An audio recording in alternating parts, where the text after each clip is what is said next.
Émilie, chargée de communication, responsable de l'administratif, effectivement de l'association Jazzus, qui va nous parler de l'événement du Reims Sunnyside qui va se dérouler prochainement, c'est le mois prochain, du 10 au 20 octobre. Beaucoup de choses à dire sur la programmation, sur les lieux, sur les contacts avec les artistes, et puis bien sûr aussi, vous nous direz probablement un mot sur les partenaires. Alors bonjour et bienvenue Émilie, parce que je crois que c'est une de vos premières interventions comme ça sur les médias. Tout à fait, bonjour et merci à vous de m'inviter pour cette presque première. Grande première effectivement pour cet événement de jazz, et de plus en plus on a quand même un public qui se passionne pour le jazz ici dans notre région, notamment sur Reims, mais le territoire champardonnais et puis bien sûr la région Grand Est maintenant.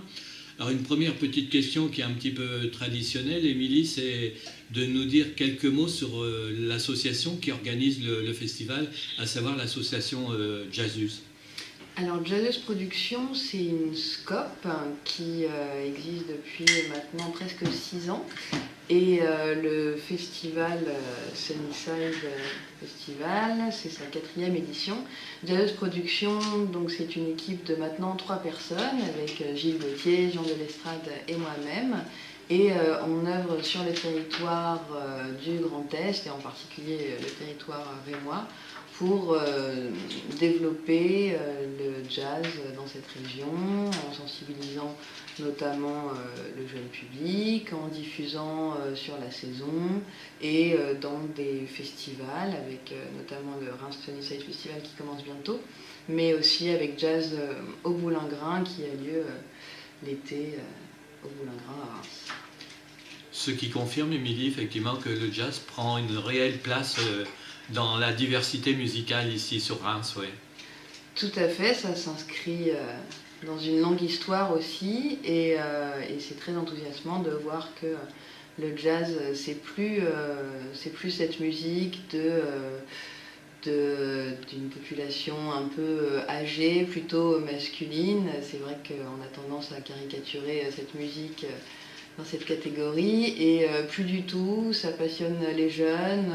On voit que le jazz est utilisé dans plein de morceaux de hip-hop qu'on connaît bien, nos jeunes générations, et ça on aura l'occasion de le découvrir avec une installation sonore qui s'appelle Ceci est mon sample, et qui sera présente sur tous les concerts du festival. Et c'est une installation qui a été faite en collaboration avec le Centre Saint-Exupéry, et dont l'idée est de montrer que finalement plein de riffs de jazz ont été utilisés pour des morceaux de hip-hop qu'on écoute aujourd'hui. Alors vous venez de dire qu'auparavant c'était un public essentiellement masculin, peu de femmes allaient assister à des concerts de jazz, mais les plus belles voix du jazz sont des voix féminines.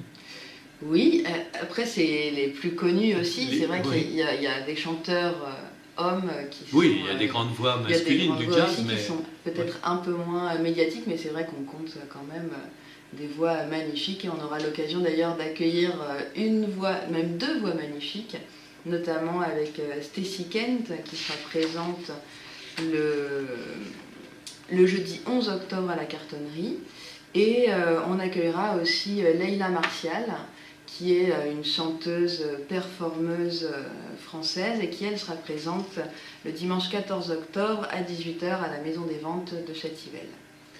Alors avant d'entrer plus en détail dans la programmation, Émilie, une petite parenthèse, comment êtes-vous arrivée effectivement à cette passion du jazz à titre personnel, si c'est pas indiscret? Non, c'est pas indiscret. Il s'avère que mes parents sont musiciens. J'ai un père qui est compositeur et pianiste dans la musique contemporaine et dans le jazz très improvisé, et une mère qui est chanteuse de jazz aussi, donc je baigne dedans depuis que je suis toute petite. Donc ce qui confirme votre passion pour le jazz, hein. Vous êtes né dans ce milieu, oui. Tout à fait. Alors comment travaille-t-on justement sur un événement comme ce festival, hein, Reims Sunnyside? Ça demande des mois de préparation, des contacts, alors peut-être un peu plus de précision, parce que il faut retenir les artistes, il faut retenir les lieux de spectacle, de concert, donc un énorme travail, et vous en êtes une des chevilles ouvrières. Ouais. C'est effectivement un gros travail que le public ne voit pas forcément, et le but c'est justement que le public ne voit pas tout ce que ça représente comme travail, mais le produit fini, entre guillemets, et c'est un travail de 1 an. Là, on réfléchit déjà au festival de l'année prochaine.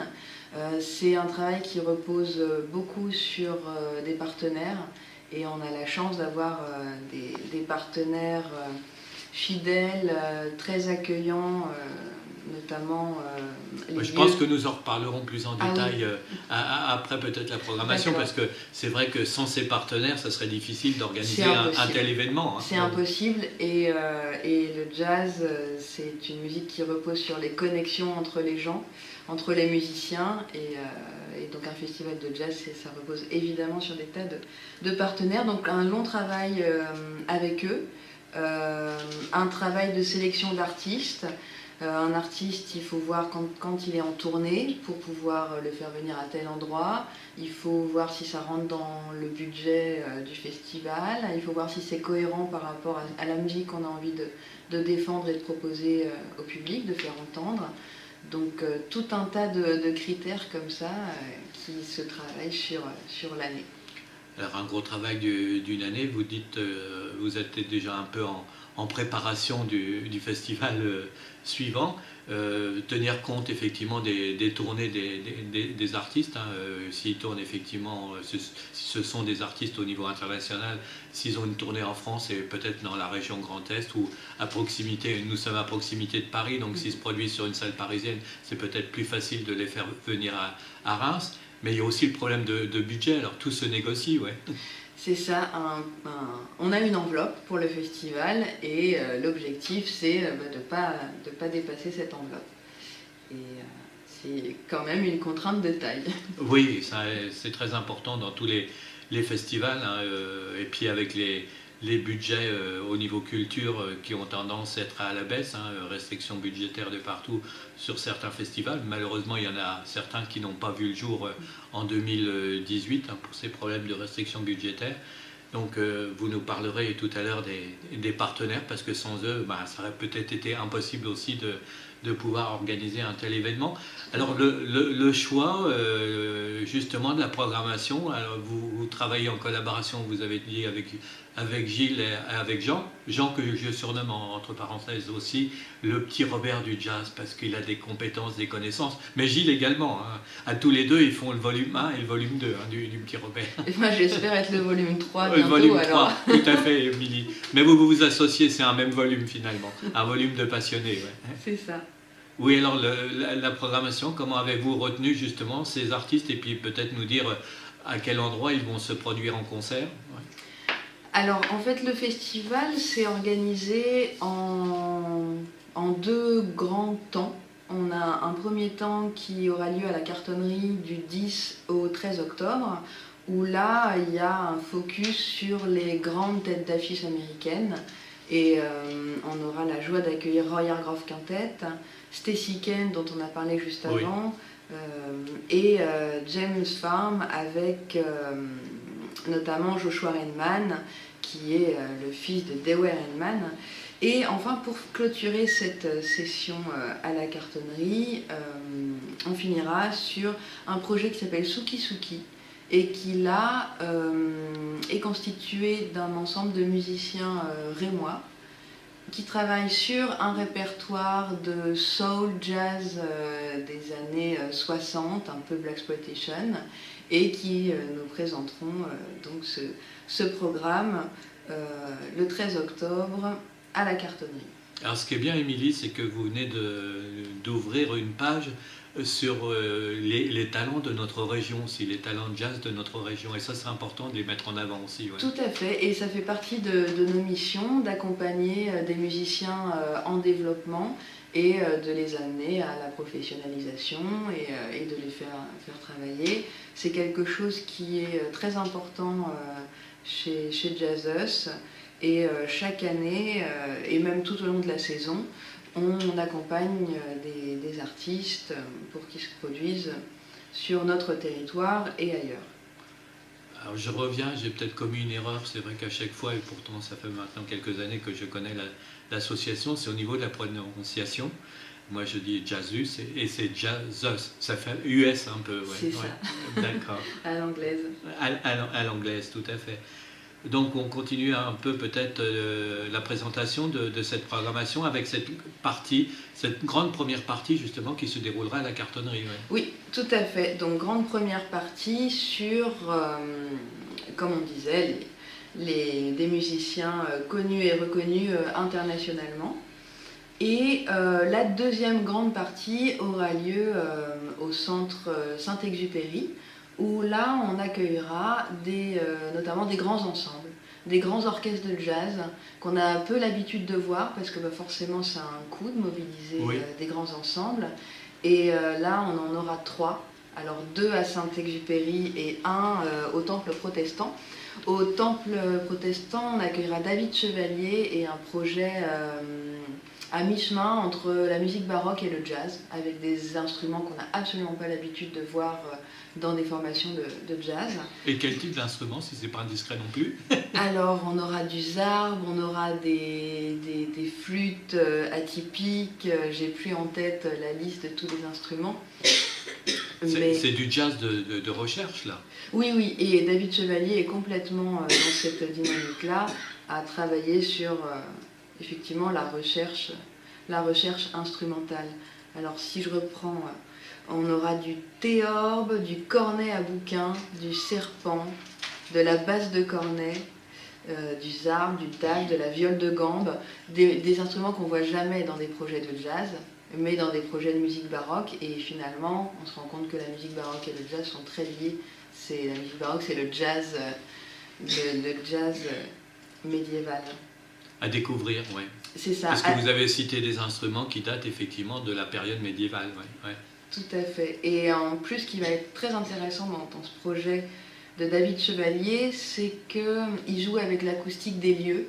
Et donc, il nous avait demandé de choisir un lieu qui serait capable d'accueillir un projet de cette ampleur. Et le temple de l'église réformée sera parfait en termes d'acoustique.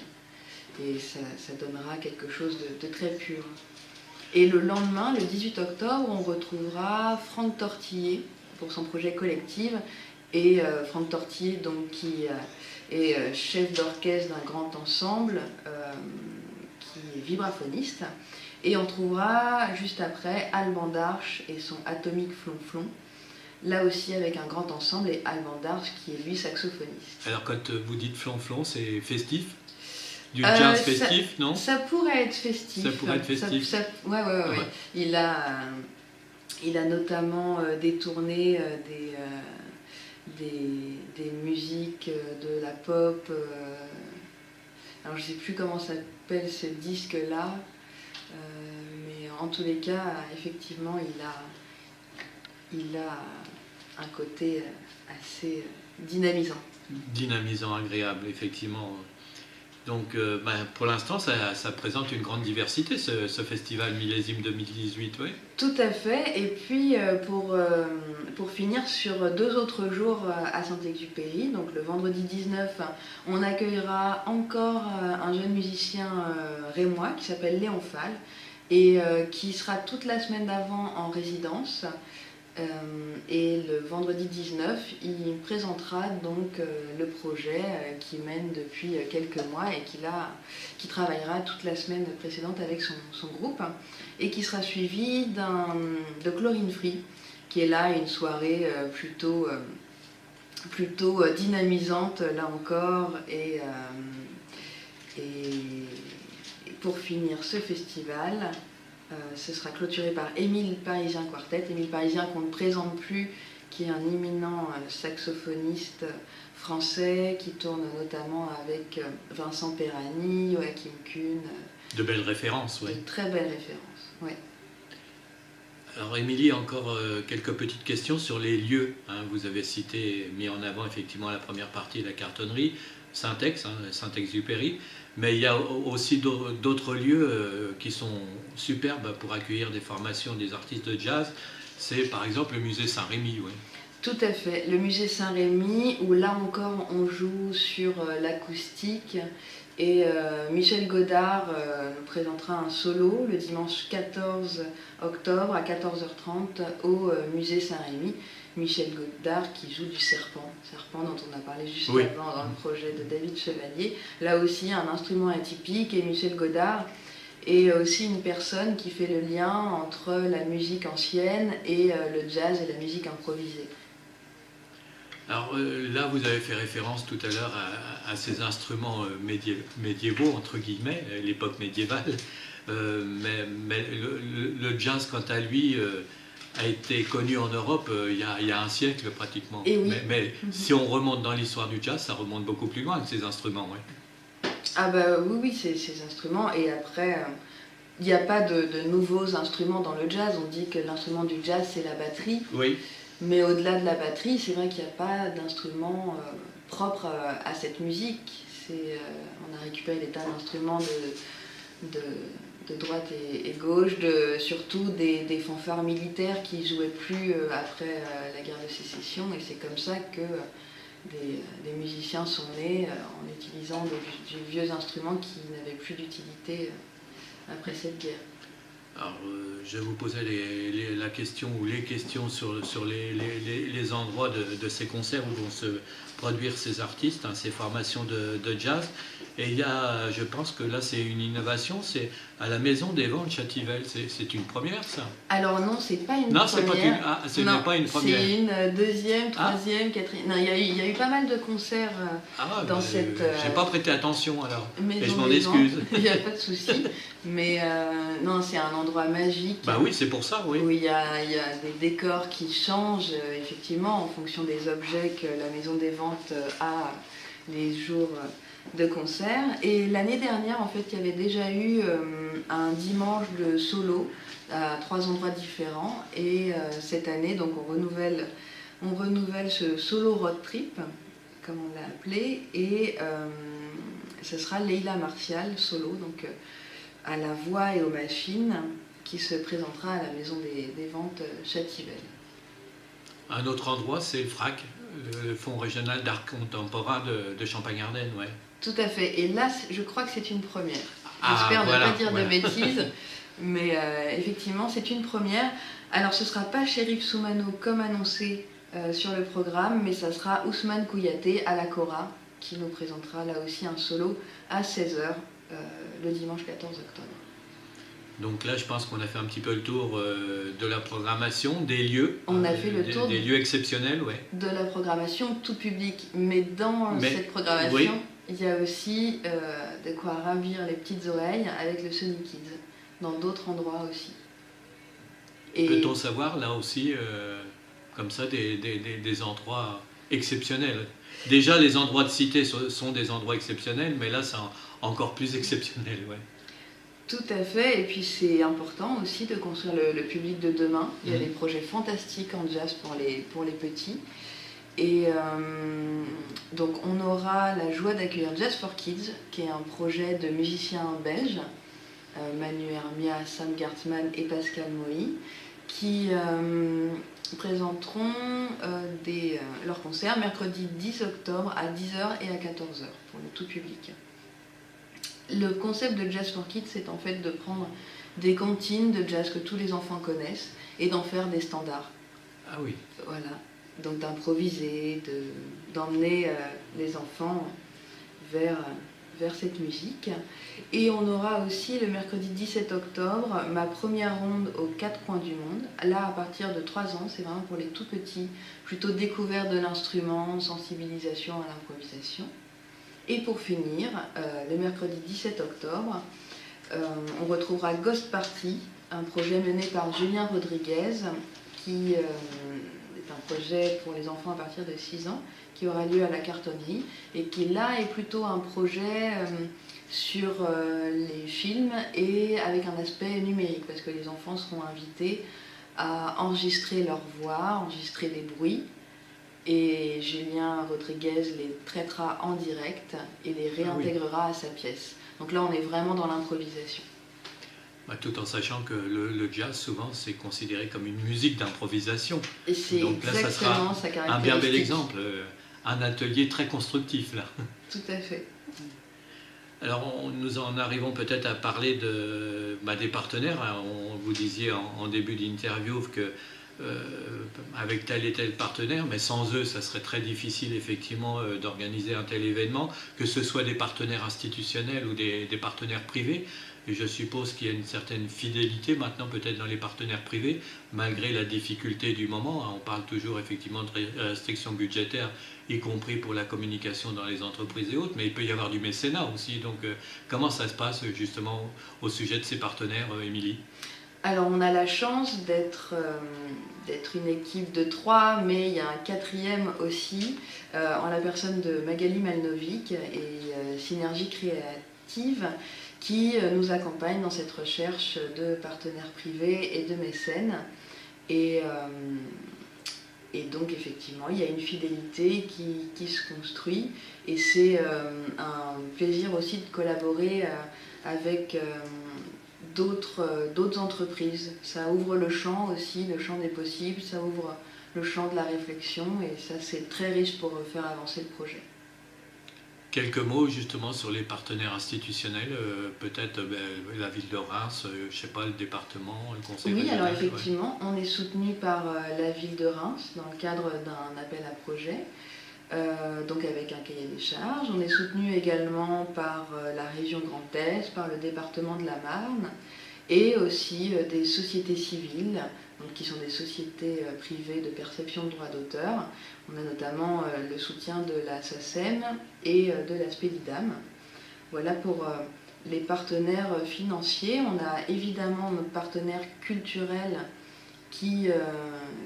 sans qui effectivement tout ça ne serait pas possible, parce qu'ils nous ouvrent les portes, ils nous laissent carte blanche, et on les remercie vraiment pour leur confiance, parce que c'est des partenaires essentiels qui font aussi avancer le projet.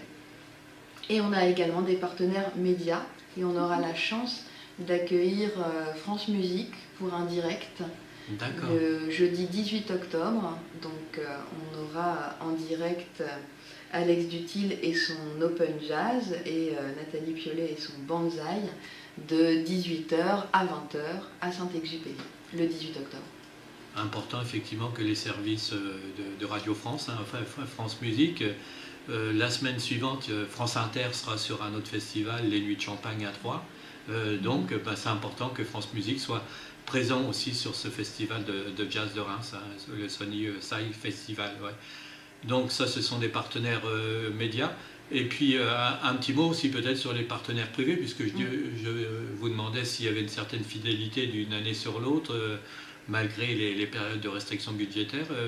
Et puis peut-être aussi le mécénat, parce que maintenant, souvent les organisations de festivals, les manifestations culturelles comme la vôtre, il y a aussi la mise en place de mécénat. Ouais. Tout à fait, donc là effectivement des partenaires fidèles. On a donc le REMS, Divis, Opel, Cora, Louis de Sassy, qui est très très fidèle. Pour ne pas les oublier, les Délices d'André. Nous avons aussi le Petit Bouchon. On aura le grand bonheur de déguster leur vin, une sélection de vins qui nous feront pour ce festival, et qu'on proposera au bar du festival, parce qu'avant chaque concert, on ouvrira le bar 2 heures avant, et on pourra faire déguster donc une sélection de vins proposés par les 3 Petits Bouchons, donc sur des vins qui sont plutôt naturels, biodynamiques, et on pourra faire également déguster la bière du festival, brassée spécialement pour cet événement.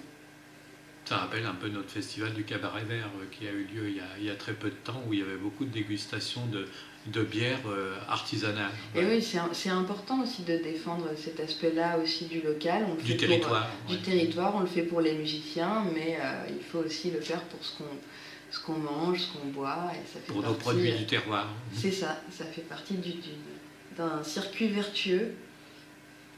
Et on a aussi le Crédit Agricole Nord-Est qui un partenaire financier. Un partenaire. D'accord, important aussi de citer tous ces partenaires privés, après nous avoir cité les partenaires institutionnelle. Alors au niveau d'un tel événement, il y a la mise en place, et là je suppose aussi que vous y travaillez ardemment, c'est un plan de communication hein, qui soit effectivement de proximité, mais aussi au niveau national, puisque vous avez fait référence à France Musique, c'est-à-dire que vous avez des contacts aussi avec la Maison de la Radio à Paris, par exemple. Donc, comment s'est mis en place ce plan de communication? Et puis la réalisation de l'affiche, des programmes, aussi le visuel compte. Hein. Il y a beaucoup de communication qui est mise déjà en place. Hein. Je ne sais pas, je ne vais pas trop faire de la promotion, mais Champagne par Coteau, etc., on voit beaucoup le logo et l'affiche, le visuel du festival. Ouais. Et ben là aussi, c'est un travail de long terme. Il y a une sélection de graphistes et puis des propositions. Le choix est arrêté. Après, on rédige le contenu de tout ce programme, on rédige les textes, on met en page les photos, etc.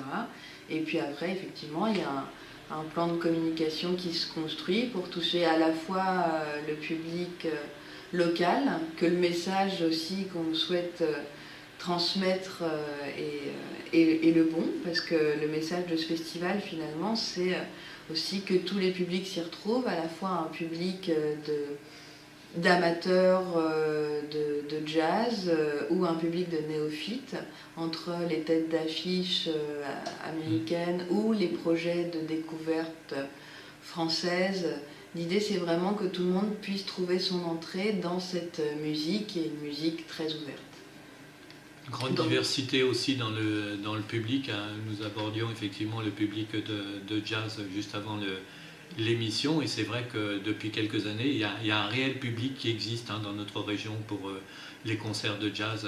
On s'en rend compte à travers votre festival. Il y a le Reims Jazz Festival, on ne parle pas de concurrence, mais il y a effectivement de la musique jazz qui est mise en avant. Donc il y a un réel public qui se développe, et de tous les âges. Hein. Vous disiez tout public. Tout public, c'est tous les âges également, ouais. Oui, des tout petits. Il n'y a pas de limite. On a aussi le Nancy Jazz Pulsation. Pulsation, pardon. Il y a plein de choses qui se passent à Paris. C'est vraiment une musique qui semble retrouver un essor auprès des jeunes aussi. Et donc c'est très, très enthousiasmant. Nous, on est très contents. Très contente et très content effectivement au niveau de l'organisation, et puis en plus c'est un public c'est convivial, c'est chaleureux hein, avec ces endroits que vous avez cités, les salles qui sont magnifiques, donc c'est vrai que c'est très agréable à suivre un concert et à découvrir des artistes et à encourager des nouveaux talents du jazz. Ouais. Tout à fait, il faut encourager ces gens qui écrivent l'histoire de cette musique pour demain, et il y a des projets vraiment improbables. Là, les grands ensembles, c'est vraiment des concerts qui sont rares et que je vous encourage vivement à venir voir, comme le projet James Farm, qui aura lieu à la Cartonnerie, avec des musiciens qu'on n'a vraiment pas l'habitude de voir dans nos contrées, et qui sont des musiciens exceptionnels, avec Rainman, Parks, Penman, Harland. Vraiment, là, c'est quelque chose à ne pas louper, à mon avis. Donc, comme vous le disiez, hein, en résumé, il y en a pour tous les goûts, il y en a effectivement pour tout le monde. Ouais. Tout à fait, et même pour les tout petits. Voilà, on est en direct, hein, c'est un artiste hein, aussi qui est en train de nous appeler, mais pas de jazz, mais du cabaret vert qui s'est déroulé il y a quelques temps. Donc voilà, c'était pour prouver que nous sommes toujours en direct. Hein. Nous sommes une des rares radios à ne pas enregistrer et à faire du naturel. Hein. Donc merci Émilie. Alors peut-être une dernière petite question aussi, pour prendre connaissance en dehors de cette émission qui sera aussi rediffusée et relayée aussi sur le site internet de notre radio grâce à Mireille, où on est en train de tester le numérique hein, aussi. On fait effectivement le son et l'image. Donc oui, si vous aviez une petite... je ne sais pas, des souhaits exprimés sur cette édition 2018 de ce festival, quel serait ce souhait ou ces souhaits, et puis peut-être les références pour prendre contact aussi avec votre site internet aussi, c'est important, ouais. Et les réseaux sociaux, parce que vous êtes présent également sur les réseaux sociaux, ouais. Oui. Eh bien, le souhait, c'est évidemment que le public trouve son bonheur dans cette proposition de programmation, qu'il y en ait pour tous les goûts et que les concerts soient le plus remplis possible et qu'on se dise à l'année prochaine pour une nouvelle aventure. Donc voilà, vraiment le retour public, c'est ce qui est le plus important pour nous. Et enfin, pour les informations, pour réserver, etc., il y a le site sunnyside.fr. Vous pouvez acheter vos places au Trésor, qui se trouve 2 rue Guillaume de Machaut, à Reims. Et vous pouvez aussi acheter votre carte Jazzus Club directement chez nous dans nos bureaux, et cette carte permet d'avoir un tarif réduit sur le festival et sur tous les concerts. Donc c'est plutôt intéressant. Parce qu'il y a cet événement du festival, mais tout au long de l'année, il y a des concerts, il y a des rencontres aussi qui sont organisées. Donc c'est important, on y revient au coup par coup, mais pour dire que la vitalité de l'association, c'est tout au long de l'année. Tout à fait, tout au long de l'année, avec tous les publics, les petits et les grands aussi, les musiciens, voilà. J'aime bien quand on dit les petits et les grands, finalement ça fait intergénération, transgénérationnel, et c'est pour tous les âges, voilà. Exactement, comme cette musique est pour tous les âges. Eh bien, un grand merci, Émilie, de nous avoir présenté plus en détail ce festival de jazz, musique et connexe, Miam, comme c'est marqué effectivement dans le programme. Un grand merci aussi pour une de vos toutes premières interventions sur les médias, mais avec une grande connaissance, et vous pouvez faire partie en totalité justement de cet album de jazz qu'on appelle le petit Robert du jazz. Donc vous êtes maintenant un trio. Et oui, voilà. Merci à vous pour cette invitation. Merci, et puis encore bon courage pour les derniers préparatifs ou les derniers contacts. Merci, Émilie. Merci. Et à très vite. On a oublié, on a